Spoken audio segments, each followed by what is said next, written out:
আগামী ৬০ দিনে আমি আমাকে চেঞ্জ করে ফেলবো, সম্পূর্ণ পরিবর্তন করে ফেলবো। গত ১০ বছর ধরে আমি আমার লাইফের অপটিমাল প্রোডাক্টিভিটি বা অপটিমাল ডিসিপ্লিন থেকে দূরে আছি। আমি যে চেষ্টা করি নাই ব্যাপারটা এমন না। আমি আমার ওজন নিয়ন্ত্রণ করেছি, বাট ডায়েটটা দীর্ঘদিন কন্টিনিউ করতে পারি নাই। আবার গত ১.৫ বছর ধরে ব্যায়াম করতেছি, বাট ব্যায়ামের রুটিনটা রেগুলারলি মেনটেন করতে পারি নাই। সোশ্যাল মিডিয়া থেকেও আমি টানা কয়েক মাস দূরে থেকেছি, কিন্তু আলটিমেট প্রোডাক্টিভিটি বা আলটিমেট ডিসিপ্লিনটা অ্যাচিভ করতে পারি নাই। এটা নিয়ে আমার একটা খারাপ লাগা আছে, কারণ আমি আমাকে যে লেভেলে দেখতে চাই, যে প্রোডাক্টিভ দেখতে চাই, সেটা পারছি না। রিসেন্টলি আমি খেয়াল করেছি যদি আমি নিজেকে নিয়ন্ত্রণ না করি তাহলে দৈনিক অন্তত ৪ ঘন্টা ফোন টিপি। দেখেন, একজন মানুষের দৈনিক প্রোডাক্টিভ আওয়ার হাইয়েস্ট ১২, কারণ বাকি ১২ ঘন্টা ঘুম এবং পার্সোনাল কাজে ব্যস্ত থাকতে হয়। তো এই ১২ ঘন্টার ভিতরে আমি যদি ৪ ঘন্টা ফোন টিপে নষ্ট করে ফেলি, তো এটা তো হিউজ। প্রতি ৩ দিনে একদিন আমি নষ্ট করে ফেলতেছি। তো সবকিছু বিবেচনায় এবং বারবার করে যে আমি ডিসিপ্লিনে আসার চেষ্টা করেছি, ওই এক্সপিরিয়েন্স থেকে আমি বেশ কিছু স্ট্র্যাটেজি সাজিয়েছি। তো এগুলো যদি আমি ঠিকঠাক ফলো করতে পারি তাহলে আশা করি আগামী ৬০ দিনে আমি আমাকে চেঞ্জ করে ফেলবো, সম্পূর্ণ পরিবর্তন করে ফেলবো। এই বছর আর ২ মাস আছে। অন্যান্য সময় হলে আমি বলতাম আচ্ছা এই ২ মাস যাক, নতুন বছর থেকে আমি ডিসিপ্লিন হব, নতুন বছর থেকে আমি প্রোডাক্টিভ হব।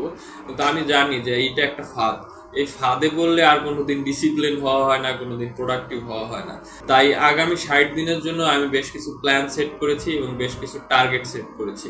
টার্গেটগুলো হলো প্রতিদিন সকাল ৫টায় ঘুম থেকে ওঠা, প্রতিদিন অন্তত ১ পাতা কোরআন পড়া, ১ পাতা বই পড়া, আমার এক্সারসাইজ রুটিন মেনটেন করা, ডায়েট ফলো করা, প্রতিদিন সর্বোচ্চ ২০ মিনিট সোশ্যাল মিডিয়ায় কাটানো, মিউজিক থেকে সম্পূর্ণ দূরে থাকা এবং লাইভ স্পোর্টস দেখা থেকে সম্পূর্ণ দূরে থাকা। সেই সাথে যে ভিডিওটা আমি আপলোড করছি এটাও ওই স্ট্র্যাটেজির একটা অংশ। কারণ হিউম্যান সাইকোলজি অনুযায়ী যখন আমরা পাবলিকলি কোনো কিছু প্রমিস করি তখন সেই প্রমিসটা রক্ষা করার সম্ভাবনা অনেক বেশি। তো আমি দেখেছি যে এর আগে যখন আমি নিজে নিজে টার্গেট সেট করেছি যে ১ মাস ডায়েটে থাকবো, এই ৩ মাস এটা করবো, তখন দেখা গেছে ১৫-২০ দিন পর, ১ সপ্তাহ ২ সপ্তাহ পর ওটা আমি গোপনে আবার ভেঙে ফেলছি। সো নিজে যখন নিজের কাছে প্রমিস করছি আর কেউ জানে না, সো নিজে ওটা ভেঙে ফেলার মধ্যে লজ্জাবোধ অনেক কম। তো এই কারণেই সোশ্যাল মিডিয়ায় ভিডিওটা আপলোড করা যে আমি এই প্রমিস করতেছি এবং এগুলো আমি অ্যাচিভ করবো আগামী ৬০ দিনে।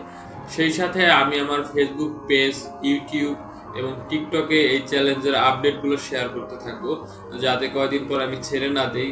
কারণ আমি যদি আপডেট শেয়ার না করি তাহলে ছেড়ে দিলে তো কেউ জানবে না। তো যদি আপনি আমার এই চ্যালেঞ্জের আপডেট জানতে চান তাহলে যে কোনো একটা প্ল্যাটফর্মে যুক্ত থাকতে পারেন। দেখা হবে আগামীকাল।